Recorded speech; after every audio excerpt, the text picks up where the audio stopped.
Howdy folks, welcome back to World of Tanks with the mighty Jingles. There were a couple of slightly shorter than average World of Tanks videos this week. Those two epic win videos that I did, although a lot of you seem to enjoy them, but they were kind of on the short side, and I did promise you a nice long episode of the good, the bad and the ugly to make up for it, and here it is. The star of our first replay is Circonflexes, and most of you probably know him from his World of Tanks Twitch TV live streams and his YouTube channel. And he is a ridiculously good player. But it's probably fair to say that from time to time, Circonflexes occasionally doesn't treat the game quite as seriously as the rest of us do. This is one of those occasions. He's in the Waffle E100, the mighty Waffle Dragon, and he is firing nothing but high explosive ammunition. Just for the lols. Because that's just how he rolls when he's in his Waffle Dragon. This 150mm gun, when it's firing high explosive ammunition, will do 950 average damage, but it only has 85mm of penetration. Interestingly, if you compare that to the KV2 with its 152mm derp gun down at tier 6, that has 86mm of penetration and 910 average damage. Of course, in order to achieve that 910 average damage, you have to actually penetrate the armour of whatever it is you're shooting at. Now that's a Batchat, and it's not well known for its armour, but the first shot didn't penetrate the armour. The second shot, however, did. One Batchat taken care of, which is nice.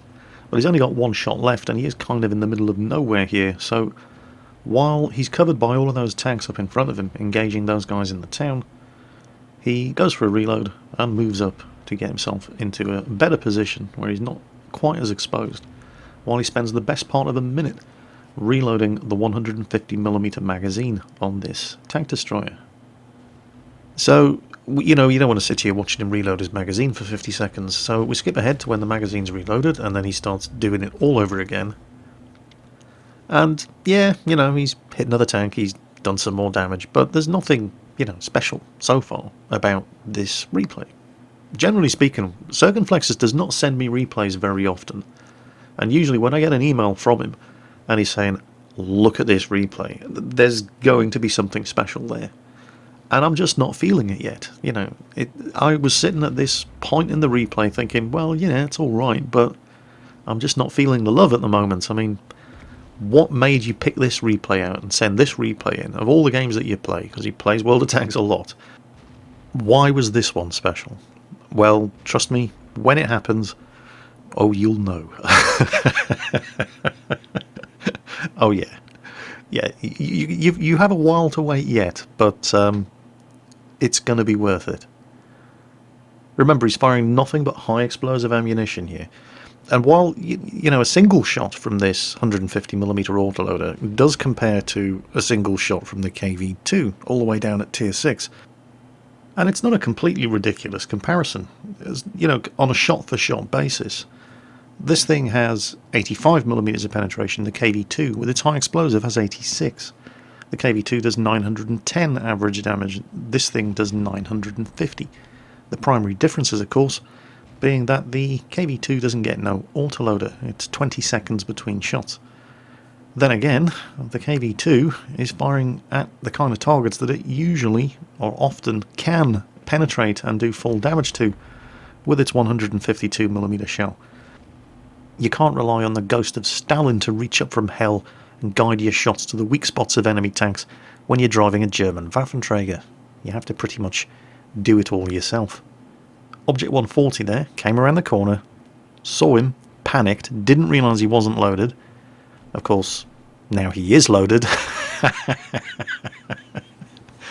The object is desperately trying to find somewhere to hide. Circonflexes gets a shot at his rear, boom, headshot, and now the clock is ticking. 3 shots left. Next victim, please. T-54 lightweight, you'll do. Manages to get a side shot at him, hits him, loads of damage, and sets him on fire. Batchat, right in the turret, 1100 damage. 4502 comes around thinking, oh, he's just fired, I'll get him. Then thinks, ow, okay, maybe that wasn't such a good idea. Gets away, with taking no damage whatsoever. He's now safe, he's in cover, he's reloading his gun, and in the space of something like 25 to 30 seconds, he's just done 4,000 damage to the enemy team, firing nothing but high explosive ammunition. Don't you just hate him? You lucky bastard. However, tactically, the situation could be a lot better. The medium tanks that were with him have pulled back. He's up here alone now, reloading. Most of the tanks left on the enemy team, and their one kill up, are the better than average players in some seriously dangerous tanks. Oh well, only one thing for it. Attack, attack, attack! Over the top, boys! Last one in Berlin, stinks of rotten eggs. 4502A? No, Bat Chat, much more dangerous target. Boom, executed. 4502A from the front, well, that's what happens, even firing high explosive ammunition of this caliber when you're shooting at armour that you can't penetrate. But he is in an autoloader, so all we had to do was pull the trigger again. And now, one shot left, and he can kill that T-54 lightweight. But oh no, the T-54's probably... Oh, okay. T-54 got killed by the lightweight, so it's a good job he didn't go for the reload after all. KV-4 down there on the corner. Don't really want to give the KV-4 shots at us, so we're going to go hunting for the T-54 lightweight. Now his platoon mate Snooze in the Leopard is also moving up, but Snooze is on perilously low health. Yep, Snooze has got him. Okay, fine.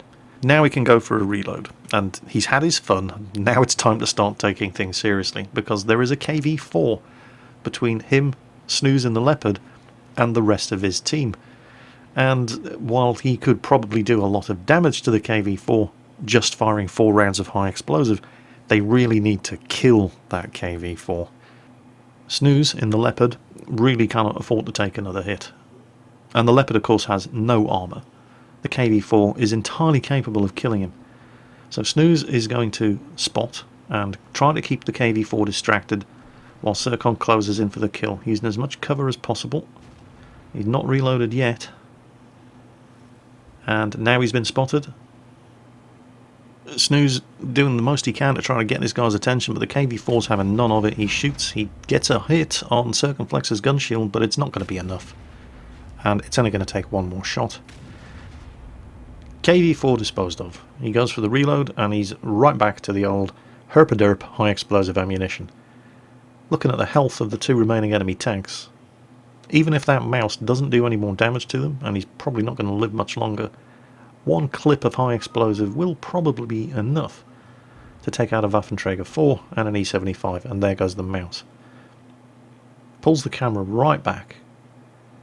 Now, the Waffenträger seems to be heading for the cap, and the E75 seems to be coming back to try to have a go at Circonflexes.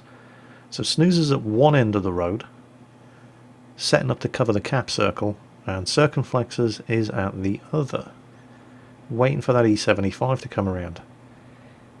Now, with high explosive loaded, and he's not loaded yet, but he soon will be, he's probably only going to be doing 200 to 300 damage per hit on that E75, depending on where he hits him.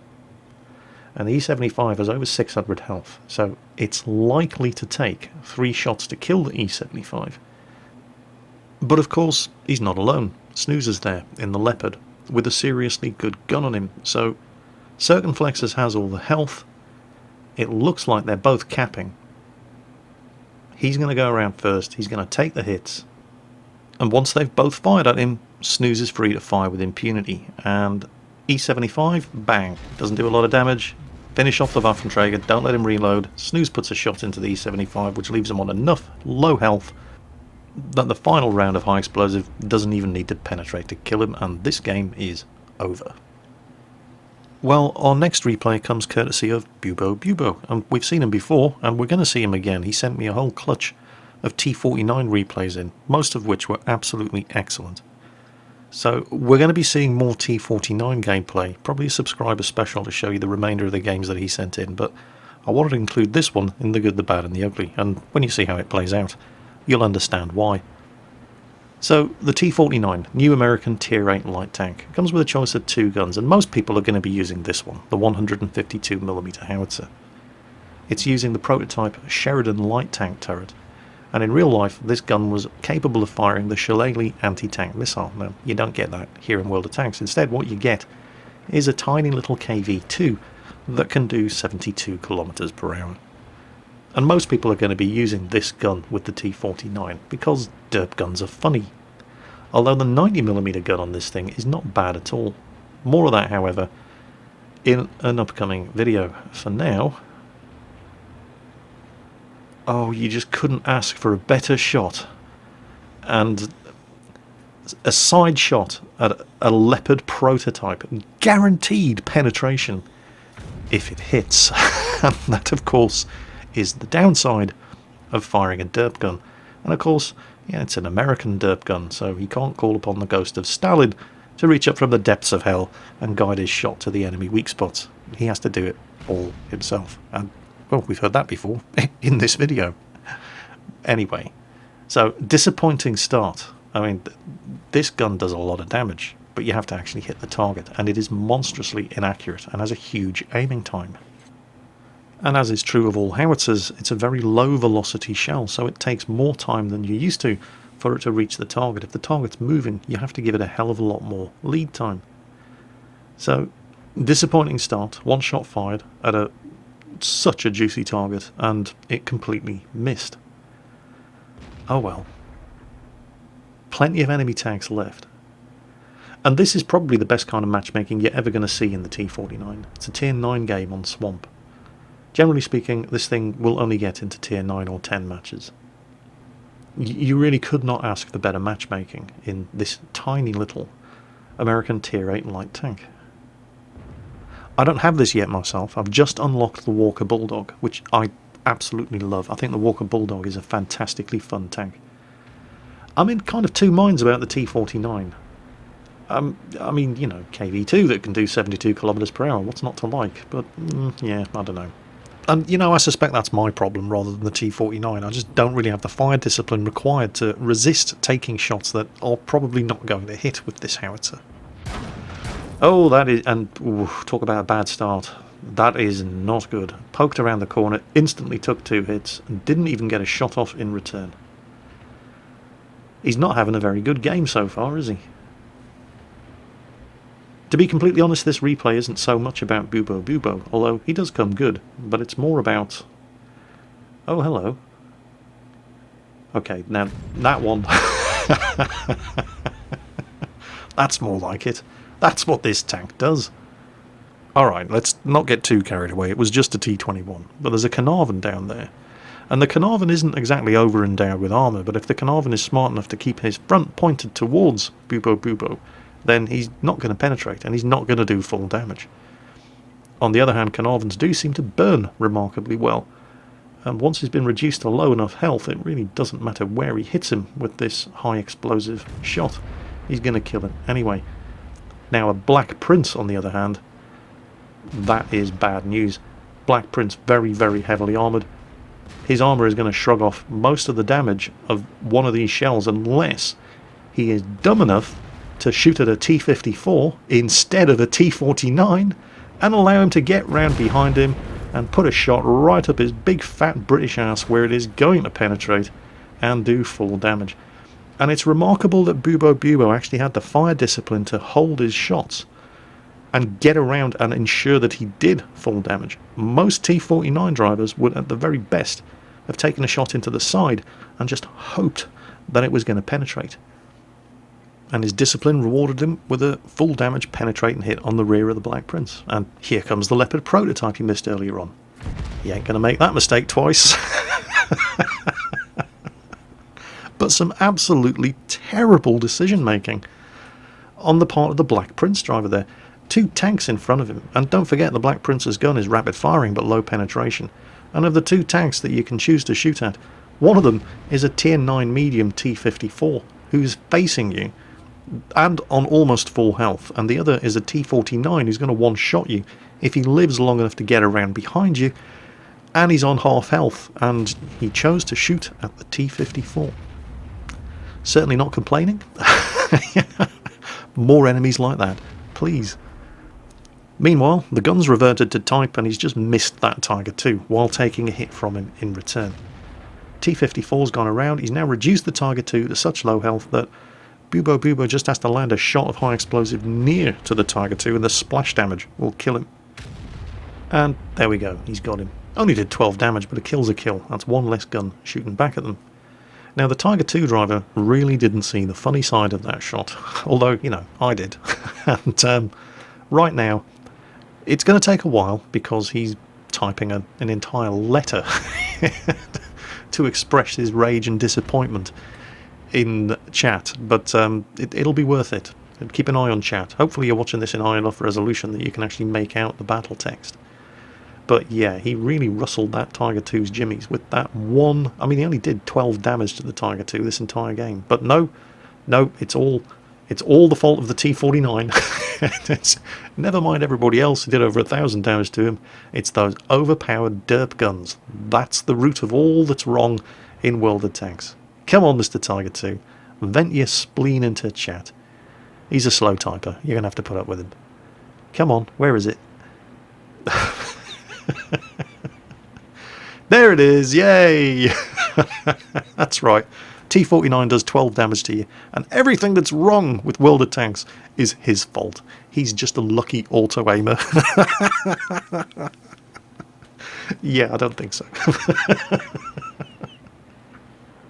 Don't worry, we haven't heard the last of the Tiger II driver. He's going to continue to embarrass himself in chat throughout the rest of this game.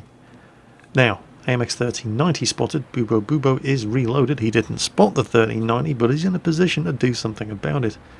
Races forward. 1390 is almost on full health. He has over 1,000 health remaining. 950 average damage on this gun. Well, when it works, it really, really works. 1390 didn't know what hit him. Unfortunately, taken out as he advanced by a great shot from a very good Rheinmetall Borsig player. However, Bubo's loss is our gain. Taking out that AMX 1390 has allowed that T-37 up there a free run at the enemy artillery. And we're just going to switch to his perspective. There we go. Dodges one shot from the artillery and lets rip with his 76mm gun. Look at the rate of fire on this gun. I love seeing these little tanks do well. Dodges another shot from the artillery. Because this is basically what the Chaffee used to be like at Tier 5. Even though it's a Tier 6 tank and it's a new tank. But this is what the Chaffee was.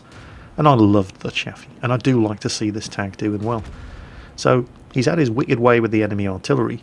As for Bubo, well, just over 3,000 damage in the T-49 in a Tier 9 match. I mean, there's nothing wrong with that, but it's not spectacular. But Bubo's performance isn't why I picked this replay. It's what happens next. It's kind of like that scene at the end of Fury. I don't know if you've seen the movie, minor spoiler alert. The Germans, which up until that point had been fighting reasonably well, suddenly took leave of their senses and completely forgot how to fight, because Hollywood. And the same can be said for our friend in the T-37, who had been playing remarkably well up until this point, but then completely forgot how to drive a light tank. Watch this. Remember, he's looking for a hidden Rheinmetall Borsig that, as far as he knows, is right in front of him. There's a little hill here we can use as cover. No, cover's for noobs. We're going to drive over the top of the hill, because that's going to slow us down to a standstill, and it's going to completely frame us against the sky in zero cover and make us a one-shot kill for the tank destroyer that we think is here. There's some bushes I can use for concealment. Concealment is for noobs. Real men drive their light tanks in the open. What the hell is he thinking? And Bubo is trying to tell him, look, screw this, no cap, kill all. It's a Rheinmetall Borsig. He's a very stealthy, very dangerous tank destroyer, driven by a very good player. Cap. Right, there's no honour in losing. Cap.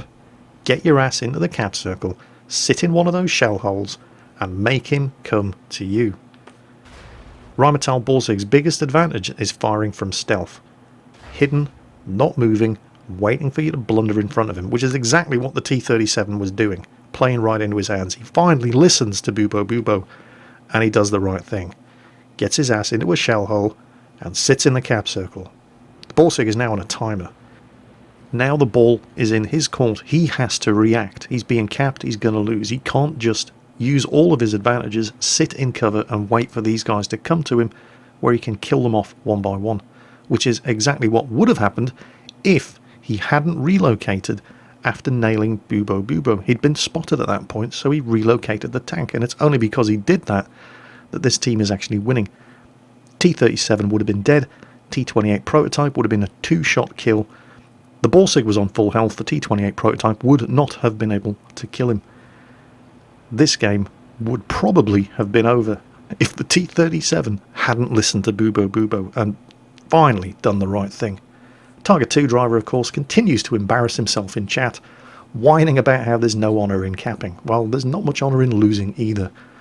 The S-51, paying attention to the map, realising that the Borsig has relocated, sets up to try to ambush him if he comes around this side to reset the cap, and sure enough, there he is. Now that was a lot of damage, but it wasn't quite enough. Well played from the S-51 anyway. Right place, right time, and it almost paid off for him, but they've now won. Remember, no cap, kill all. It's not always a good idea. So, today's final replay comes courtesy of Logan 10 in the Type 61 Japanese Tier 9 medium tank. I was planning on saving this replay for a Type 61 review, but it's probably going to be a while before I can do a Type 61 review because I don't have a Type 61 yet. I'm still playing the STA-1 at Tier 8. And I love the STA-1. I think it's a really good tank. It's kind of like a Japanese Pershing, except with a slightly better gun. The Type 61, while I don't have much direct experience of driving it, I've only ever driven it on the test server, it seems to be like a Japanese Centurion Mark 7.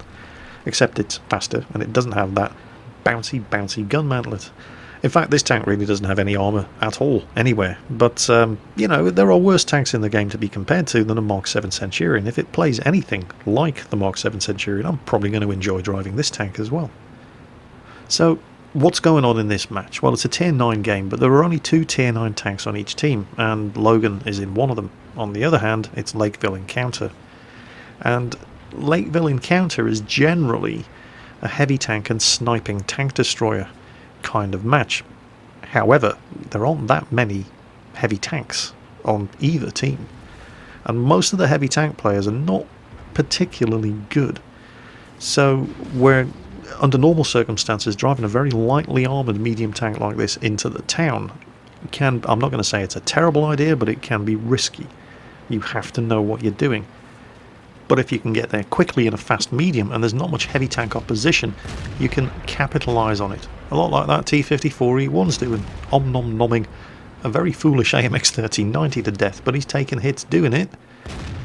Logan's second shot bounces. The T-54E1 is reloading, though. He's backing off. He has to be reloading. Now, he reloads pretty quickly, so Logan can't really mess around here. But at the same time, he doesn't just want to rush blindly around the corner, because there's usually somebody at the back end of that road, but nothing happened. Now, the T-54E1 has probably reloaded by now, and he has, but one more shot is all it's going to take to kill him, so worth the risk. But only because there was nobody at the back end of that road. He got here fast enough that the T-54E1 had no backup. T-54E1 paid the price for rushing ahead of his backup and not having that much backup in the first place. I mean, what does he have here to support him? There's a Cherie over there. Well, okay. And there's a Super Pershing, T-44, and an IS-6 who was spotted heading in this direction, but just haven't got here in time. Rushed too far ahead of his support, didn't have enough support in the first place, too aggressive, paid the price. Enemy are now down one Tier 9 tank. They've only got one left. And that's the Centurion 7-1, who's busy fighting out a pointless battle over in G2 in the valley, as far away from the cap as he could be and still be relevant. So there's that. And they do have some tank destroyers who are holding off that corner. So we're not going to expect much input from the enemy Tier 9s for the immediate future. Now, finally, those enemy tanks who were following the T-54E1 have made it.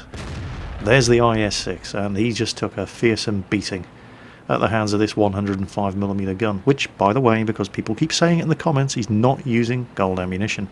Armor-piercing composite rigid ammo, and holy shit, did he just bounce a shot from something? Well, with extreme angling like that, anything's possible. The IS-6 doesn't really seem to care about taking damage. He's going to get away, though, unless we can blow his tracks off, and that was kind of unfortunate. Normally, when you shoot at the inside drive wheel, the drive wheel closest to you of a tank that's sideways on, it will go through the drive wheel, penetrate the hull on the other side and do damage to the tank as well as immobilising him, like here on the T-44. For some reason it didn't happen on the IS-6 there, and for some reason that shot didn't blow the tracks off the T-44, or I don't know. There we go, that's what's supposed to happen. Hits the IS-6 again. IS-6 and T-44 on the corner. Now he's not alone here, he's got tanks behind him, and you know, the scores are, it could be worse. It could be a lot better as well. Unfortunately, the tank destroyers that were guarding the corner down at G2 have all died, which means that all of those tanks that took the long way through the valley, we're just going to finish off this IS-6, yep, all those tanks that took the long way through the valley are going to be an issue very soon, and there they are. Now the other tier 9 on Logan's team, oh, watch this shot, oh yeah, it's such a good gun. The other tier 9 on Logan's team, the WZ111, has been sitting in the middle of the lakeside road the entire game. He's not really had that much of an impact. Certainly not the kind of impact that you'd expect a tier 9 heavy tank to have in this kind of game. He's basically been sitting there sniping, taking side shots at the tanks that are slowly filtering through into the town, but the majority of the work is being done by all the tier 7s. Like the Comet and the Tiger, and tier 8s like the T-32 here, and obviously Logan in the Type 61. And that WZ111 has now he's sat there in that same spot the entire game, and being literally penned in there by a tier 8 light tank. And he sat there for so long that an Su-152 managed to drive all the way down the valley, and then turn around and come all the way up behind him and finish him off. Remarkably poor play from somebody who you would expect to be able to do a lot better. I mean, statistically, he's one of the best players on the team, and he's in a top-tier heavy tank, and he managed to get encircled and surrounded by a tier 8 light and a tier 7 tank destroyer. Just shocking, shocking. Meanwhile, the guys in the town punching above their weight with... oh crap, they've just lost the Comet. They're getting encircled, and there's the Centurion. Whoa, that was close. That was damn close. Now, there wasn't an awful lot in the reload between those two, but Logan fired first. The Centurion isn't even attempting to angle his armour, he's just sitting there in the open, and Logan got the next shot off. Now he's running perilously low on ammunition, and he's running perilously low on teammates. That T-32 there, I mean, he's lost the Comet. The T-32 is not in a fantastic position. He's not even trying to angle his armour, he's dead. Logan is now on his own against 6 enemy tanks. He's got 1 round of APCR left. After this, he's either using high explosive or he's spending money. Make sure the T-34 kill, but he's in the open. The T-34 was highlighting his position, and as he crosses the road he starts taking hits from the WZ-132, and from the top around the church it's the T-20, cheeky little bugger. Well, finishes him off.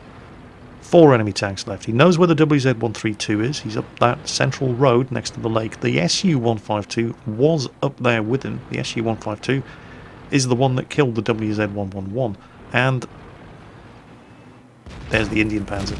Well, 1 shot is all it's going to take, but he's having to trade health with every kill that he makes here, and he doesn't have an awful lot of health left. Now, going around this corner is a bit of a risk, because that Chinese tier 8 light tank was up there on the road, but as he pokes out he does not get spotted, and his sixth sense only goes off when this Su-152 gets close enough to proximity to detect him. His first shot, checking around him, doesn't know where that Centurion is, blows his tracks off.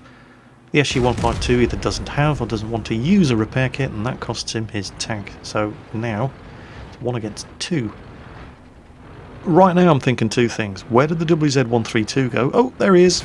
And he loses more health. But also, what's taking that Centurion so long?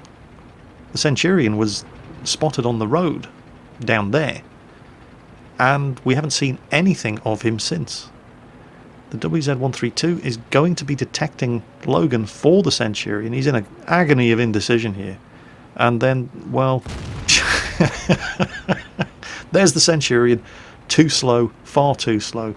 WZ-132 just... all he had to do was stay hidden and let the Centurion shoot Logan up the ass. But he risked it. He came around the corner. He gave Logan the kill, and then the Centurion, his gun isn't even pointing in Logan's direction. You know, to be completely honest, it looks like the Centurion just rage quit when the 132 died. But hey, a win's a win, and 1 kill short of a Pools medal. Well, that's it for today. I hope you've been entertained by today's collection of 3 replays in the good, the bad, and the ugly. Not entirely sure which one was bad, or which one was ugly for that matter. Oh, Jingles, you so silly. But I hope you were entertained anyway. As always, take care, and I'll catch you next time.